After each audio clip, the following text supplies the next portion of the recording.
latest cantonment news updates, subscribe to CNT News and click bell icon to get regular updates.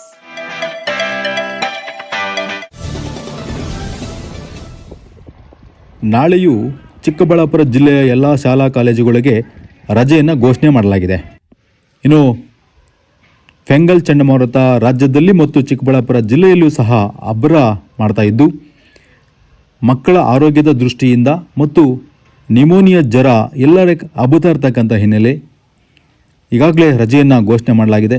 ಎರಡನೇ ದಿನವೂ ಸಹ ಅತಿಯಾದ ಮಳೆ ಆಗ್ತಕ್ಕಂಥ ಒಂದು ಹಿನ್ನೆಲೆಯಲ್ಲಿ ಮಕ್ಕಳಿಗೆ ಮತ್ತು ಶಿಕ್ಷಕರಿಗೂ ಕೂಡ ಆರೋಗ್ಯದ ಮೇಲೆ ಯಾವುದೇ ವ್ಯತಿರಿಕ್ತ ಪರಿಣಾಮ ಬೀರಬಾರ್ದು ಅಂಥೇಳಿ ಈಗಾಗಲೇ ರಜೆಯನ್ನು ಘೋಷಣೆ ಮಾಡಲಾಗಿರ್ತಕ್ಕಂಥದ್ದು.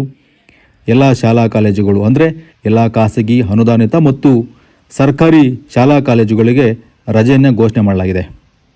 ಅತಿಯಾದ ಮಳೆ, ಜಿಟಿ ಮಳೆಯಿಂದ ಈಗಾಗಲೇ ಜನ ಹೈರಾಣಾಗಿದ್ದಾರೆ. ಎಲ್ಲೆಡೆ ಒಂದು ಶೀತದ ವಾತಾವರಣ ನಿರ್ಮಾಣ ಆಗಿದೆ, ತಾಪಮಾನ ಕಡಿಮೆ ಆಗಿದೆ. ಹೀಗಾಗಿ ಮಕ್ಕಳ ಆರೋಗ್ಯದ ಹಿತದೃಷ್ಟಿಯಿಂದ ಮತ್ತು ಯಾವುದೇ ಕಸಾಲೆಗಳಿಗೆ ಮಕ್ಕಳು ಒಳಗಾಗಬಾರ್ದು ಅಂತಕ್ಕಂಥ ಹಿನ್ನೆಲೆಯಲ್ಲಿ ಈಗಾಗಲೇ ಜಿಲ್ಲಾಧಿಕಾರಿ PN ರವೀಂದ್ರರವರು ರಜೆಯನ್ನು ಘೋಷಣೆ ಮಾಡಿ ಆದೇಶ ಹೊರಡಿಸ್ತಾ ಇದ್ದಾರೆ.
ಹಾಗೆ ಬರೋದಾ?